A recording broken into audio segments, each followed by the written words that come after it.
자, 오늘 위치관계 두 번째 시간입니다. 자, 오늘은 문제풀이로 바로 한번 들어가 보겠습니다.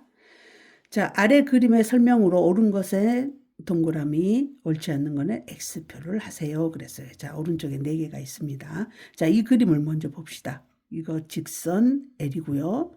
A는 점, B 또 점, C도 점, 이렇게. 자, 여기에서 제가 일단 한번 설명을 해주고 넘어갈 것은요. 이렇게 점을 수학에서 점을 나타낼 때는요. 모두 다 약속이 돼가지고 있어요.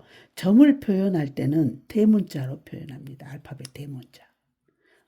이 점을 찍어놓고 이 점을 이렇게 소문자로 쓰지 않습니다. 예, 대문자.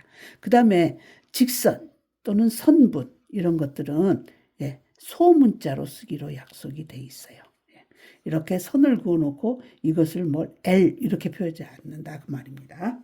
이거는 전부 전 세계적으로 공통으로 수학에서는 공통으로 쓰는 약속입니다. 그렇게 알고 봅시다. 자, 1번 직선 L은 이 직선 L은 점 A를 지난다. 자, 직선 L을 따라가 봤더니 A를 지나가요, 안 지나가요? 안 지나가죠. 안 지나간다. 이때 표현을 뭐라고 한다 그랬죠?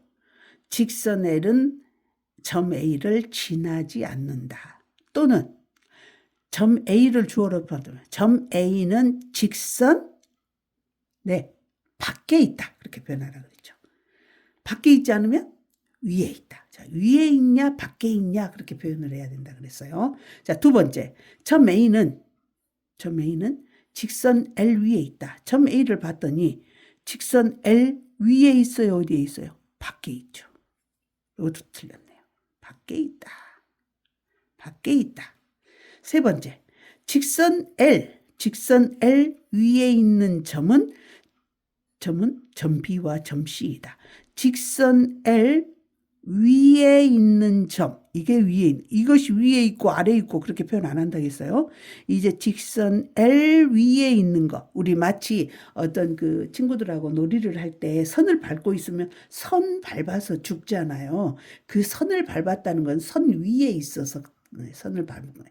선 위에 있다 그렇게 표현한다고 말이에요. 선을 비껴 나오면 너 선 밖에 있잖아 이렇게 표현하잖아요. 이렇게 밖에 있다 위에 있다 그렇게 표현해요. 그래서 직선 L 위에 있는 점은 점 B와 점 C이다. 맞죠? 예, 맞습니다.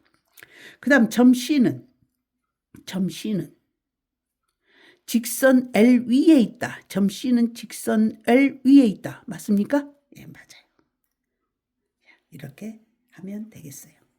자, 아래 그림에 대한 설명 중 옳은 것은 그랬습니다. 자, 또 봤더니 직선 2개 있고요. 점이 지금 한 5개 있습니다. 자, 봅시다. 점 A는 직선 L 위에 있다 그랬어요. 점 A는 보니까 A를 지나가는 선이 하나도 없잖아요. 그러면 어떤 선이 됐든 밖에 있다고 표현을 해야 돼요. 자, 어때요? 틀렸죠. 밖에 있다. 밖에 있다. 그 다음 점 B는 여기가 있네요. 점 B는 직선 M 밖에 있다. 직선이 M인데 이 직선이 M이 여가 있는데 이렇게 M이 어떻게 보면 B가 직선 L애가 있잖아요. 그럼 이거는 직선 M 위에 있다. 그렇게 말해야 되겠죠? 위에 있다. 그래서 틀렸습니다. 자, 점 C는 여기 있습니다. 점 C는 직선 M 위에 있지 않다. 자, 여기 C는 여기 있는데 또 선이 지나가는 점이잖아요. 지나갔네. 누가 지나갔는가 하고 찾아갔더니 L이에요. L. 그 M은 여기가 있어요. M은 여기가 있고 점이 여가 있으니까 이 M하고는 상관없는 점이잖아요. 그러면 위에 있지 않다. 즉 어디에 있다? 밖에 있다. 맞습니까? 예. 맞죠? 예. 4번. 두 직선 L과 M은 L이 여기가 있고 M이 여가 있는데 평행합니까? 아니죠. L하고 M하고는 어때요? 한 점에서 만나죠. 한 점에서 만난다요. 그래서 틀렸어요. 점 D는 여기가 있네요. 점 D는 두 직선 L과 M의 교점이다.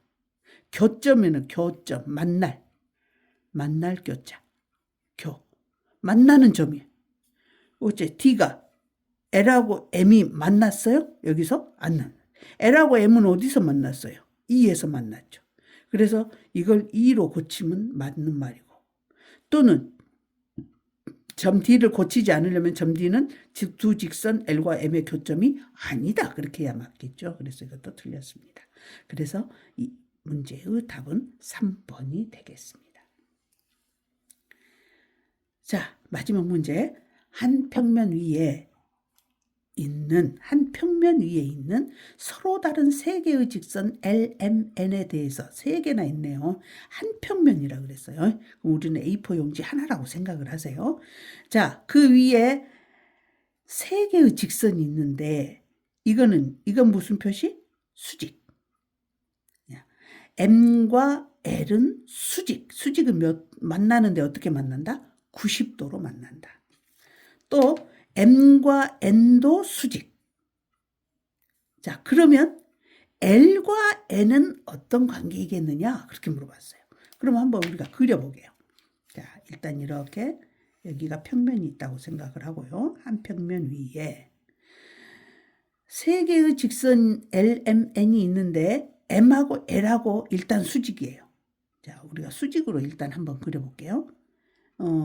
L은 이렇게 생겼는데 L이 이렇게 생겼는데 M하고 수직이에요. 그러면 이거다가 이렇게 90도로 이렇게 해야 수직이 되죠. 그럼 이것을 M이라고 해볼까요? 그럼 이 그림에서 L하고 M은 수직하게 그려졌죠? 예. 다시 M하고 N하고 수직이라고 그랬어요. M은 여기 그려졌고 이미. 이때 N이 또 만나는데 수직으로 만나야 돼. 그럼 이 파란색, 이 두꺼운 파란색 생각하세요.